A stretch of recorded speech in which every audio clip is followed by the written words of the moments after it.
Nous allons prendre nos Bibles dans le livre de Luc au chapitre 3, les versets 21 et 22.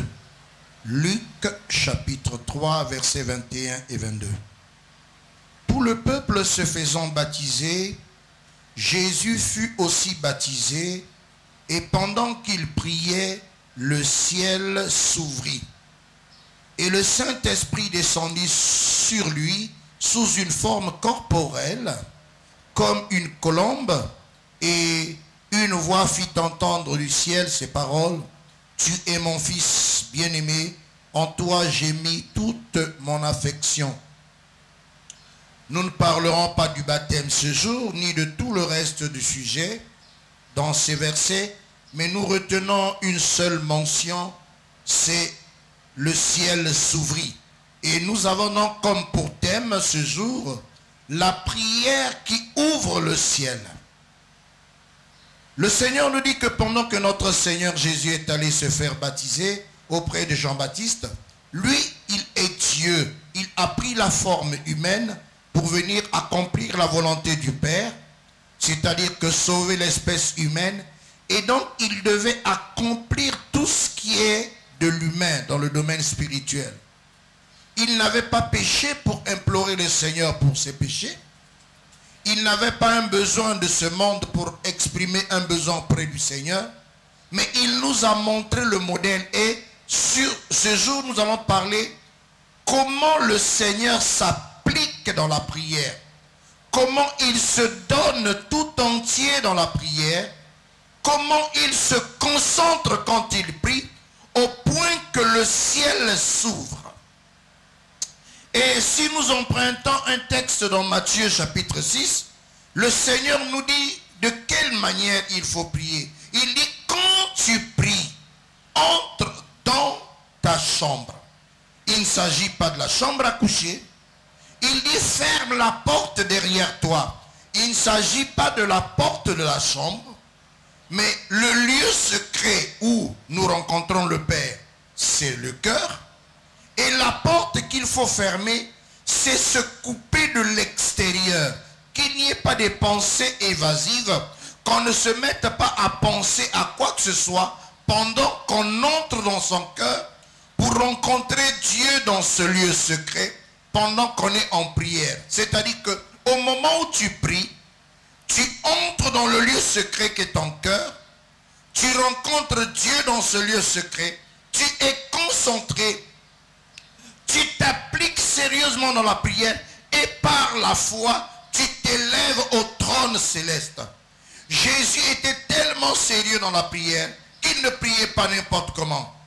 Et voilà que même pendant sa prière, le ciel s'ouvrit et la puissance, l'Esprit de Dieu est descendu pour valider et confirmer qu'il est le Fils de Dieu.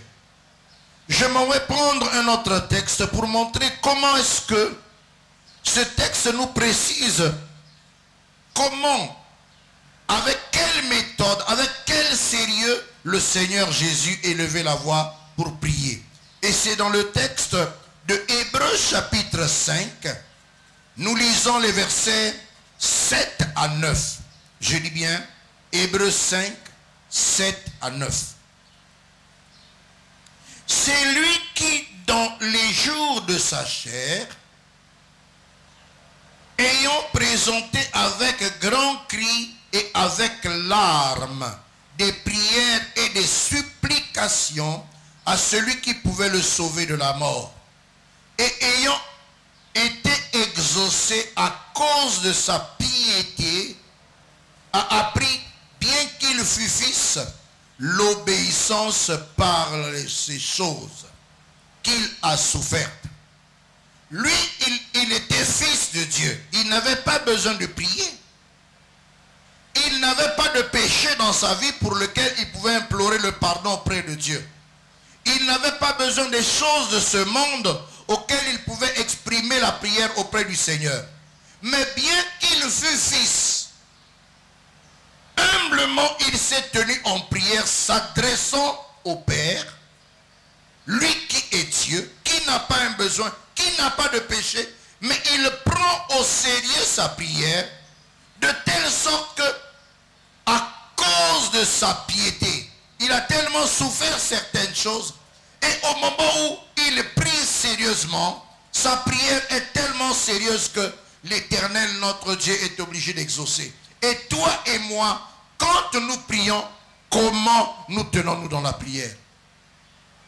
N'est-ce pas qu'on nous apprend dans certaines religions, certaines récitations, et vous voyez quelqu'un qui, machinalement, mécaniquement, par la tête a retenu des phrases, ceci, je vous salue mon Dieu, hein, je vous salue un tel, ou bien notre Père qui est dans les cieux. Et c'est devenu machinal, où on répète quelques sommes par l'intelligence, mais le cœur n'y est pas.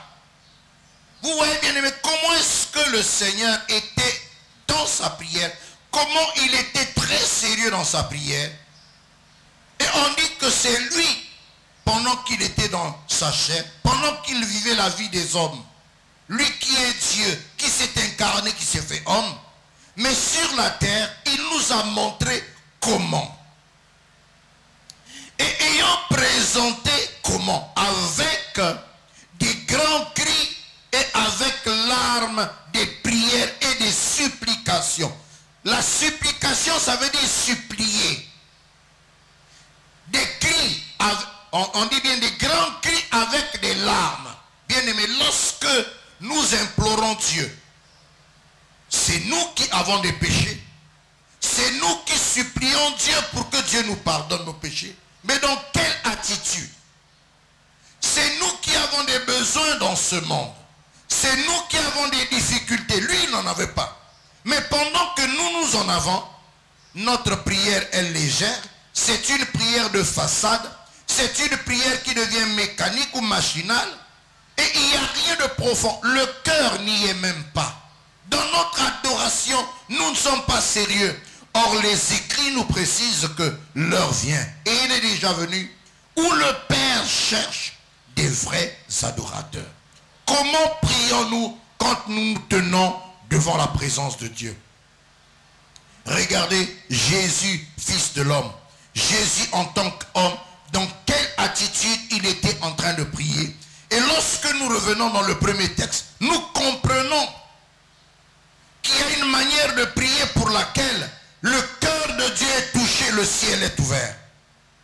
Et il y a un texte que je me souviens, il y a des personnes, même lorsqu'elles font semblant de pleurer, leurs pleurs ne touchent pas le cœur du Seigneur. Certaines personnes, lorsqu'ils font semblant de crier pendant la prière, de faire du boucan, du bruit, le cœur de l'Éternel, notre Dieu, n'est pas touché.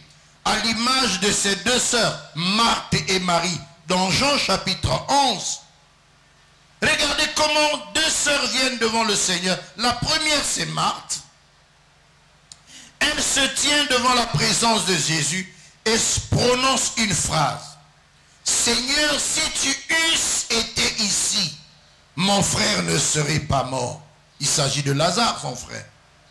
Le Seigneur regarde Marthe, la voilà sur toute sa hauteur, debout, n'ose même pas s'humilier devant le Seigneur. Sur toute sa hauteur, elle prononce cette phrase, le cœur du Seigneur est insensible.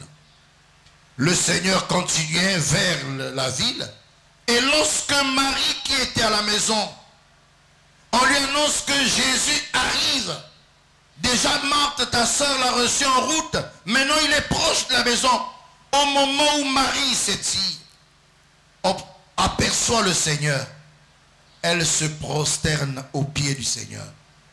Au pied du Seigneur, elle se prosterne. Le cœur plein d'amour, elle répète la même phrase que sa sœur avait répétée. Seigneur, si tu eusses été ici, mon frère Lazare ne serait pas mort. Bien-aimé, cette douce phrase a touché le cœur du Seigneur. La Bible déclare, Jésus pleura. Elle a réussi à arracher les sanglots, les pleurs du Seigneur. Le cœur du Seigneur a été touché. Bien-aimé, est-ce que nous sommes capables dans nos prières de toucher le cœur de Dieu? Peut-être que vous allez dire, non, cette prière a concerné le Seigneur. Nous les humains, nous avons une autre manière de prier. Mais je vais vous prendre le témoignage d'un homme comme vous et moi, qui lui aussi a prié. mais le ciel s'ouvrit. Nous allons prendre le texte de Actes chapitre 10. Actes chapitre 10, le verset 9 à 11. Le lendemain, comme ils étaient en route et qu'il approchait de la ville, Pierre monta sur le toit vers la 6e heure pour prier. Pierre monte sur le toit pour prier. Il eut faim et il voulut manger. Pendant qu'on lui préparait à manger, il tomba en extase.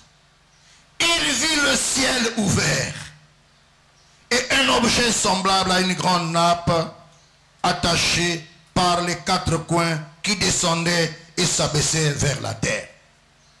Nous retenons dans cette partie que nous sommes de la même nature que Pierre. Nous sommes humains comme Pierre. Mais lui aussi qui a appris auprès du Seigneur, parce qu'à cette époque, quand vous regardez Luc 11:1, les disciples ont observé la vie du Seigneur. Ils ont vu comment il priait. Et dans Luc 11:1, ils ont posé la question au Seigneur. Jean a enseigné ses disciples à prier. Enseigne-nous à prier. Enseigne-nous. Après observation, eux aussi ont voulu apprendre. Ils ont compris qu'il ne faut pas prendre la prière à la légère. Il faut être sérieux quand on se tient devant la face du Dieu très haut en train de l'implorer. Et là, dans ce texte, nous voyons que Pierre, lui également, en route quelque part, et au moment où il est arrivé dans un lieu, il avait des heures de prière. Est-ce que toi et moi, nous avons des heures programmées de prière? Oh, nous prions hasardeusement. Ah, je me rappelle qu'il faut prier, je fais ceci. Ah, j'arrive dans une telle circonstance, je me rappelle simplement qu'il faut prier. Mais jamais nous n'avons pas de programme de prière. Mais là, les Écritures nous montrent que Pierre, comme le Seigneur, il savait qu'il y a un programme de prière. Et lorsqu'il est monté sur le toit pour prier, il était tellement sérieux dans sa prière, il était tellement attaché, il était tellement concentré que le ciel s'ouvrit. Il tomba en extase. Suite à sa prière, le ciel s'est ouvert. Alors je m'adresse à toi mon frère, à toi ma soeur. Arrête la distraction pendant les moments de prière. Arrête les pensées évasives ça et là pendant les moments de la prière. Arrête d'associer à ta prière les inquiétudes. Mais la Bible déclare, entre dans ta chambre, c'est-à-dire dans ton cœur. Et là, dans le lieu secret où Dieu se tient, coupe-toi de l'extérieur. Ferme la porte. Devant la présence du Seigneur, fixe les regards à lui.